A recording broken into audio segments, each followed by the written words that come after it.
Pupunta kami ngayon sa Tandang Sora para mag-volunteer sa Kapuso Foundation. Kasama ko ngayon yung tropang graveyard. Ayun, yun. Pupunta kami para sa isang misyon sa Kapuso. Kakababa lang namin ngayon dito sa may North EDSA. Tapos sasakay naman kami ng Lagro mamaya. Bakit kami?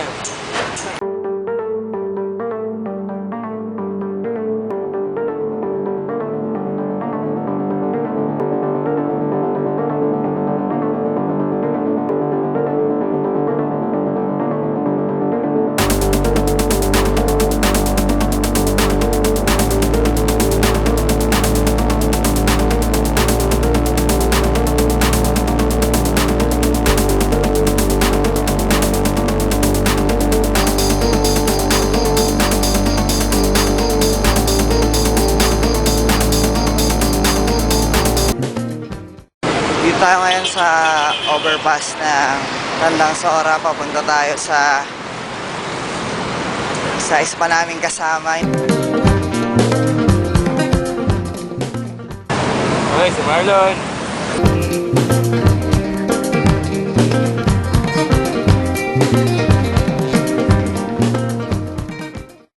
Sa kanto ng Tandang Sora, sasakay pa tayo ng isa para papunta din sa compound na Billy Foundation.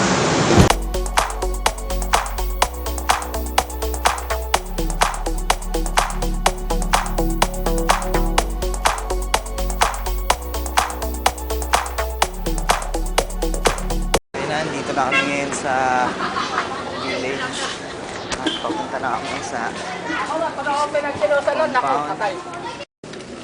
Ilang sandali na lang at makarating na namin yung compound. Nakikita natin na marami ng tao dito. Siguro malapit na kami. Ayun yung kulay green na warehouse. Dito na tayo ngayon sa compound ng GMA Foundation. At ngayon nakikita nyo na sobrang dami ng stocks dito. Mamaya ihanda lang namin yung sarili namin tapos tutulong namin tayo.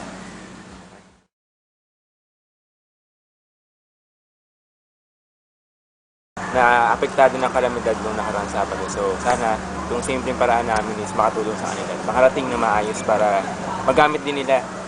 Para maramdaman din nila na meron pa ibang tao na nagmamalasakit. Dito kami ngayon sa warehouse ng Kapuso Foundation. So nandito yung mga nagre-repack ng mga clothes para dun sa pamimigay sa iba't ibang areas dito sa Manila at sa probinsya. Ayun o. Nakikita nyo ang bayanihan ng mga Pilipino sa araw ng sa oras ng mga kalamidad.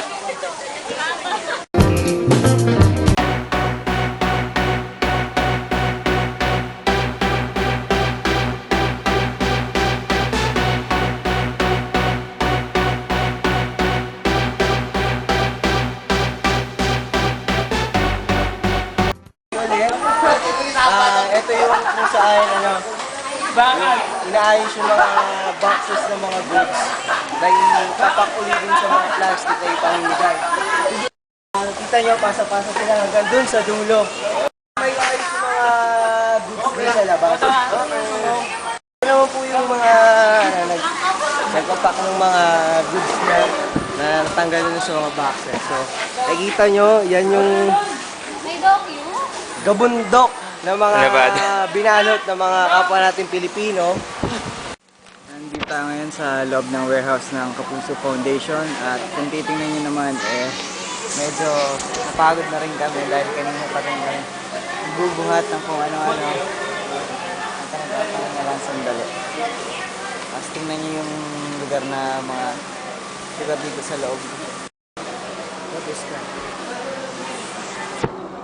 Hi! We're here at PMA Kapuso Foundation. Nakaka-overwhelm naman pagka nakita mong masaya yung mga tao na tutulungan.